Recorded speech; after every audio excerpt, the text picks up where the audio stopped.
Olá a todos, que a paz de Jesus permaneça em nossos corações, que possamos aí cada vez mais, vivermos esses ensinamentos de Jesus, que possamos levar para dentro dos nossos lares, este ensinamento, que nós possamos ali, por meio do Evangelho no lar, trazer para junto de nós Jesus, que nós possamos ali, junto aos nossos entes queridos ou aqueles que gostem de participar dessas reuniões conosco, trazer esse entendimento, que cada um possa expor ali o seu ponto de vista, como que compreendeu, a leitura que foi trazida, como que isso mexeu com o seu sentimento, como que isso provocou nela, um pensar, porque Jesus vem nos trazer o seu ensinamento para nos mostrar que nós, para alcançarmos a felicidade que buscamos, não podemos nos manter com os mesmos pensamentos de antes. Nós precisamos começar a evoluir, E, como ele nos traz, ele é o caminho, a verdade e a vida. Então, a importância do Evangelho no lar para as nossas vidas é tamanha. Então, se há ainda alguma dificuldade, se não sabe ainda como realizar o Evangelho no lar, pode procurar ali nos nossos canais, no nosso site, nós temos lá um roteirinho básico, pelo menos para quem, não sabe nem por onde começar, mas alguma instruçãozinha básica, no www.caminhosdoamor.org.br, e você vai encontrar ali as informações de horário, de trabalho, quais os trabalhos que nós realizamos, não só na questão espiritual, como na questão social. Nós temos ali também os canais, de rede social, Facebook, o Instagram, canal do YouTube, onde esses vídeos ficam armazenados, também no Facebook. Então, se você precisar compartilhar com alguém, se você achou que a mensagem é importante, que precisa ser conhecida por mais pessoas, pode compartilhar lá a qualquer momento. Se quiser revê-la também, é só ir nesses meios das redes sociais e acessar novamente lá e rever, todo esse trabalho que é feito pelos nossos irmãos na divulgação da doutrina espírita. Né? Então, hoje nós vamos estar falando aqui nas questões das 611 até as 613, onde Kardec vai debater um pouquinho, esse pensamento, essa filosofia da mente em psicose. Então, a gente vai entender um pouquinho o significado dessa palavra, o que isso tem a ver com essa avaliação que Kardec estava buscando, ou esta compreensão, melhor dizendo, sobre os reinos, e agora falando mais sobre o reino animal, do qual nós fisicamente fazemos parte, nós somos ali parte do reino animal, que compõe ali a categoria dos mamíferos, mas para a espiritualidade ou na ciência espírita, nós como seres inteligentes da criação fazemos parte de um quarto reino, que é o reino, hominal. Então aqui, para nós iniciarmos, nós vamos ver aqui na questão 611, que Kardec então vai perguntar para a espiritualidade sobre esta condição, dessa doutrina que falava sobre a transmigração da alma, o que ela tinha de real, ou se havia algo que não condizia com a realidade. Mas é importante a gente entender por que Kardec faz então esse questionamento. E aí ele vai na questão 611, então ele diz assim, ele pergunta à espiritualidade: a comunhão de origem, dos seres vivos no princípio inteligente não é a consagração da doutrina da mente em psicose, né? Lembrando que ele fala, sobre a comunhão de origem dos seres vivos, ele estava falando sobre aquilo que a espiritualidade já havia esclarecido sobre a situação de princípio inteligente, né? Princípio espiritual que nós fazemos ali, enquanto nesse estágio, né, uma migração entre as várias categorias do reino animal, para depois recebermos então a permissão de nos tornarmos espíritos, onde recebemos a permissão divina para poder usar plenamente a nossa inteligência. Então, a resposta da espiritualidade, né? Eles colocam para Kardec: duas coisas podem ter a mesma origem e não se assemelharem em nada mais tarde. Quem reconheceria a árvore, suas folhas, suas flores, seus frutos, no germe informe que contém na semente de onde saíram? No momento em que o princípio inteligente atinge o grau necessário para ser espírito e entrar no período de humanidade, não tem mais relação com o seu estado primitivo e não é mais a alma dos animais, como a árvore não é a semente. No homem, somente existe, falando em termos de humanidade, né, somente existe do animal o corpo, como nós falamos, né, nos encaixamos aí dentro das categorias, né, de mamíferos do reino animal, né? Então ele diz: no homem somente existe do animal o corpo, as paixões que nascem da influência do corpo e os instintos de conservação inerentes à matéria. Não se pode dizer, portanto, que tal homem é a encarnação do espírito de tal animal, e, por conseguinte, a mente em psicose, tal como a entendem, não é exata.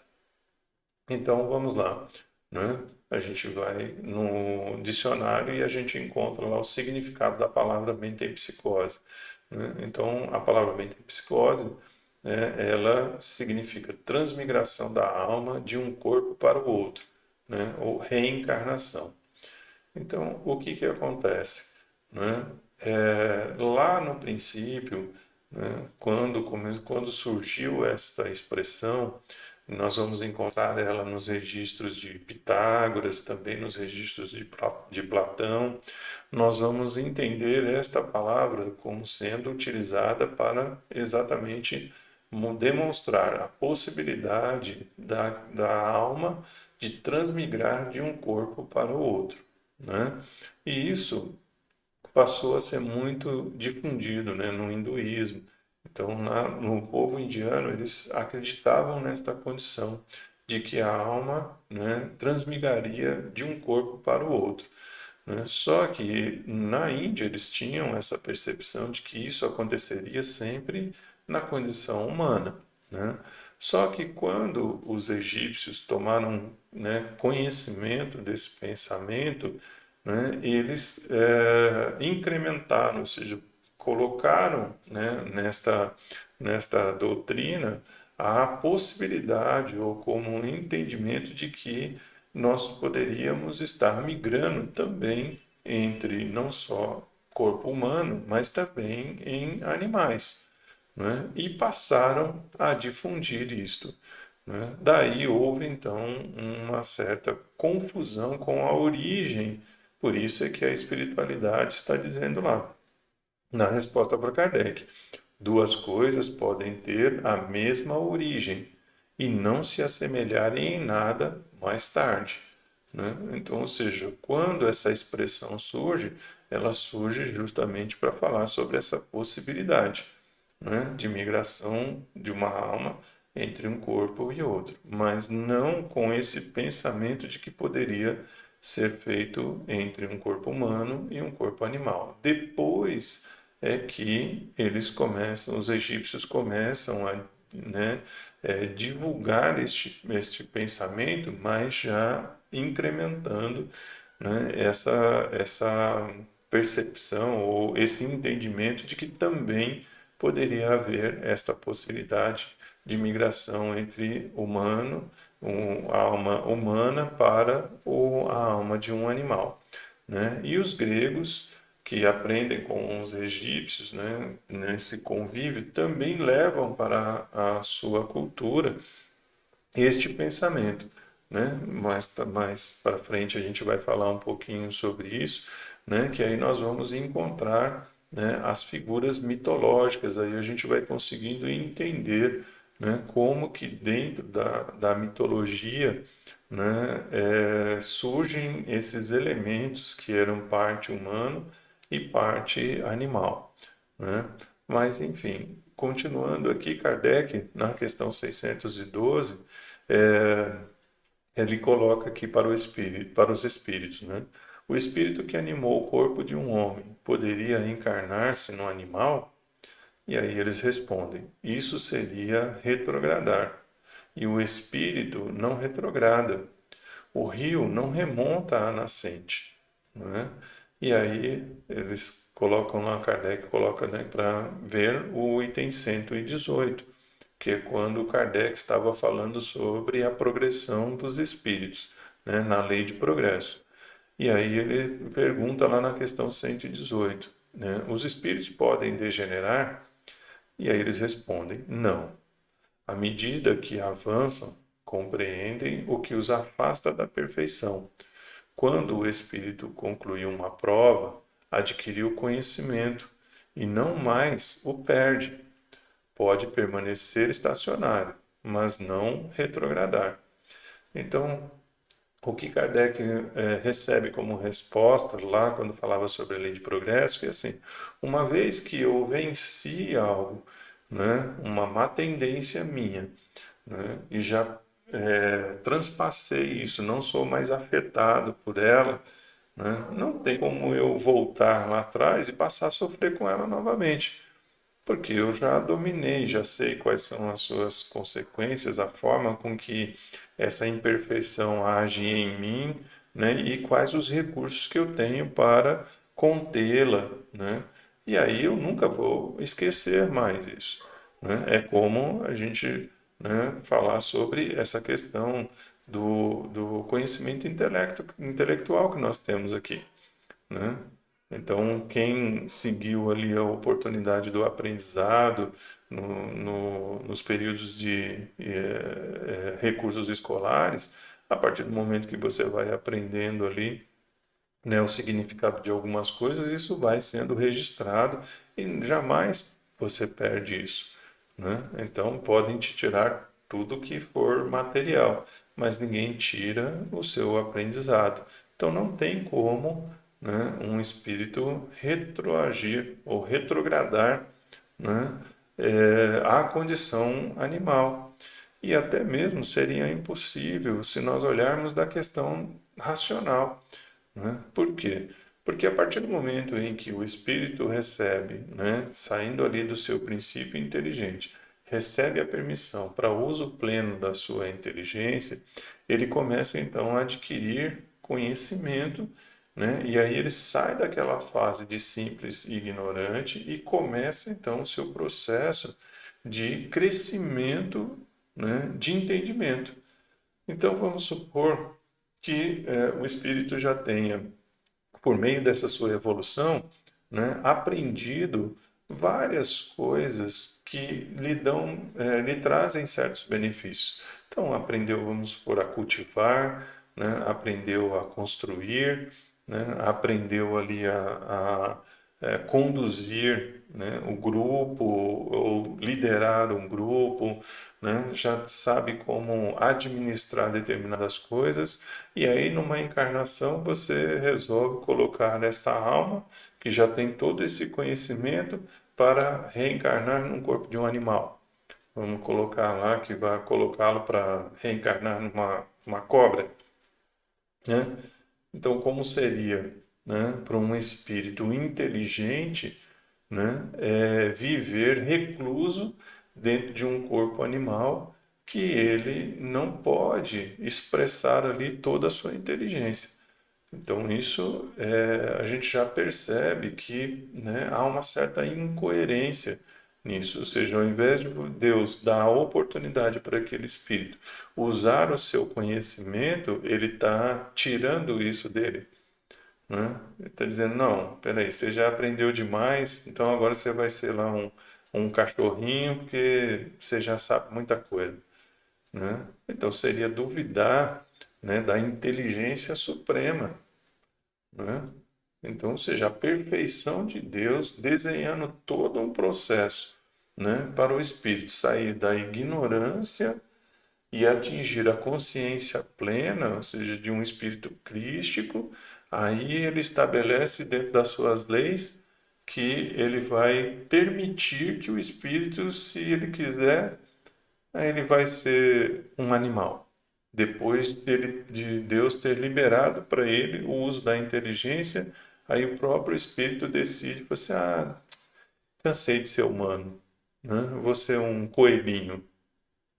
Não há, né, em condição racional, lógica, nós pensarmos que Deus, né, iria permitir uma condição dessa, né? Então é isso que nós vamos, de uma forma bem coesa, bem, né, racional, bem centrada, percebendo que essa interpretação que os egípcios fizeram, né, e passaram adiante, da questão da migração da alma entre seres diferentes, né, seres no sentido de sair do reino animal e ir para o hominal, sair do hominal e ir para o animal, não tem, né, sentido nenhum. Não é possível entendermos que Deus permitiria uma coisa desta forma para o espírito, né? E aí então Kardec continua, né, na questão 613. Então, na questão 613, ele vai lá e pergunta a espiritualidade. Bom, por mais errônea que seja, então, a ideia ligada à mente em psicose, né, no sentido da transmigração da alma entre um corpo humano e um corpo animal, né, ele fala, não seria ela o resultado do sentimento intuitivo das diferentes existências do homem? Né? E aí eles respondem a Kardec. Reconhecemos esse sentimento intuitivo nessa crença, como em muitas outras, mas como a maior parte, né, dessas ideias intuitivas, o homem a desnaturou, né? Então, o que a espiritualidade está tentando dizer para Kardec? Olha, a gente já falou lá que o espírito não retrograda, né?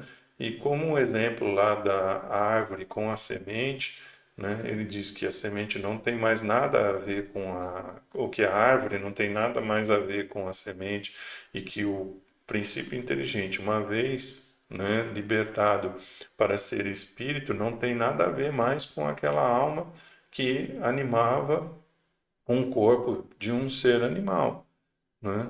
Então ele já fez essa transição, ele já foi, né? Então não dá para, vamos dizer assim, justificar como sendo uma consequência, né, de um sentimento intuitivo, né, pelo fato de né, ter passado por essa fase. Se nós lembrarmos nas questões anteriores, né, Kardec pergunta para a espiritualidade se o homem teria lembranças dessas existências anteriores. Então, na semana passada falávamos sobre isso, né? E aí eles explicam para Kardec, olha, você do mesmo jeito que na vida corpórea você não lembra de quando está no útero da sua mãe, né? Você não lembra dos seus primeiros momentos da infância, não tem como o espírito lembrar da sua fase como princípio espiritual ou princípio inteligente.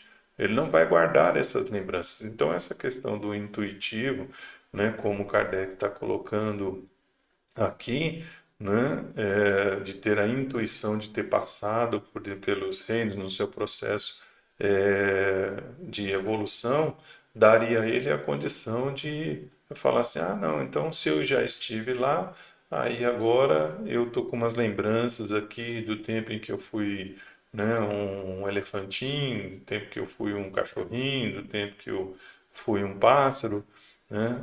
Eu lembro aqui de quando eu ficava voando lá, né? Não dá, né? Então, o que eles colocam para Kardec é isso. Eles até entendem, né, que a gente pode criar essa ideia, né, de que aconteceu de tal forma, mas, né, não quer dizer que tenha sido desta forma. né? Então ele coloca aqui, né, que o homem a desnaturou, ou seja, o homem desvirtuou o verdadeiro significado das coisas. Então, aqui no comentário de Kardec, ele coloca então para a gente, né, essa informação. Ele diz aqui, olha, a mente em psicose seria verdadeira se por ela se entendesse a progressão da alma de um estado inferior para um superior, né? Se nós olharmos lá no significado que é dado pelos dicionários, é realmente isso, né? Ela nasceu, né? A origem da palavra nasceu para designar isso, né? Uma transmigração da alma, né? De um estado para o outro, de um corpo para o outro, né? Nesse sentido de estar dentro da mesma espécie, né? E aí ele coloca então, né, de um estado inferior para um superior, realizando os desenvolvimentos que transformariam a sua natureza. Mas é falsa no sentido de transmigração direta, ou seja, sair de uma condição e já diretamente ir para outra e vice-versa, né, direta do animal para o homem, né, e vice-versa, o que implicaria a ideia de uma retrogradação ou difusão. Então, olha só, né? E aí ele continua aqui. Ora, não podemos, né, realizar-se essa fusão entre seres corporais de duas espécies. Temos nisso um indício de que se encontram em graus não assimiláveis e que o mesmo deve acontecer com os espíritos que os animam, né? Se o mesmo espírito pudesse animá-los alternativamente, disso resultaria uma identidade de natureza que se traduziria na possibilidade de reprodução material, né? Então você imagina uma hora escolhendo ser um animal, outra hora escolhendo ser um humano, né? Ou fazendo isso no mesmo momento, né? E aí então, como nós falamos anteriormente, vem o entendimento porque que algumas, né, figuras mitológicas trazem essa fusão, né? Então, os gregos e egípcios, eles colocam isso dentro da sua cultura, né? Então, nós vamos ver lá como o desenho da esfinge, né? Como os seres da mitologia grega, né? Minotauro, né? Metade homem, né? Parte homem, o corpo homem e cabeça, né? De touro. E aí nós vamos vendo sereias, né? Metade peixe, a outra metade humana, enfim, né? Tantas outras figuras mitológicas em que esse pensamento começa a dar origem, né? E aí, né? A nossa criatividade vai se soltando, né? Então aí os artistas começam a desenhar, outros começam a escrever histórias sobre essas figuras, né, da natureza, né, o centauro, né, que é parte cavalo, parte homem. Então tudo isso vai começando a surgir, né, dentro de um contexto aí histórico mitológico, né? Então, tudo isso a gente vai vendo que é uma deturpação, né? Uma forma de visualizar isso de maneira equivocada. Então, nós vamos aprendendo com a espiritualidade, como nós falamos, de uma maneira racional, centrada, né? Que isso seria impossível, né? Na condição de que Deus, né, a inteligência suprema, causa primária de todas as coisas, não criou tudo perfeito para permitir, né, um lapso desse. Deixar isso acontecer, até mesmo porque contraria a sua lei de progresso, né, onde tudo no universo passa por um processo de evolução e não de retrogradação. Ou seja, uma hora você está lá na frente, aí depois que você já sabe, você volta para trás e vai viver, né, como você permitir, ou Deus permitisse, né, que a árvore né, se desfizesse e virasse semente de novo. Não. A árvore, dentro do seu processo, né, que foi definido para ela na natureza, depois que ela eclode ali, depois que eclode a semente e dá então a árvore frondosa, e ela, pelos seus próprios, né, galhos ali, pelo seu próprio processo, começa a gerar novas sementes, mas ela não volta a ser semente, né? Ela gera novas sementes no seu processo. Então é isso que a gente precisa compreender quando falamos sobre esse pensamento da mente em psicose, no sentido, né, em que lá atrás, né, deturparam, achando que era possível fazermos esse processo de migração entre um corpo animal e outra hora num corpo humano. Tá certo? Então, que Deus abençoe a todos. Espero que eu tenha conseguido trazer um pouquinho daquilo que entendi sobre os ensinamentos da espiritualidade de hoje, né? Que vamos agradecendo a Deus, Pai de infinita bondade, por esta oportunidade. Que que os nossos corações possam se abrir para esses ensinamentos da espiritualidade, para esses ensinamentos de Jesus que os nossos irmãos trazem do Evangelho, né? Que nós possamos nos preparar cada vez mais para esse futuro, para todas essas coisas que nós estamos aí nos preparando para viver. O mundo, como nós sabemos, para o meio espírita isso já é mais claro, né? Que passa pelo seu processo de transformação, indo em direção ao mundo regenerador. Portanto, a gente vai aprendendo que não podemos ficar com o mesmo comportamento que tínhamos antes, se nós quisermos alcançar esse novo futuro. Não é isso? Então, que Deus abençoe a todos. Um beijo grande no coração. Fiquem em paz por todo sempre. Que Deus abençoe.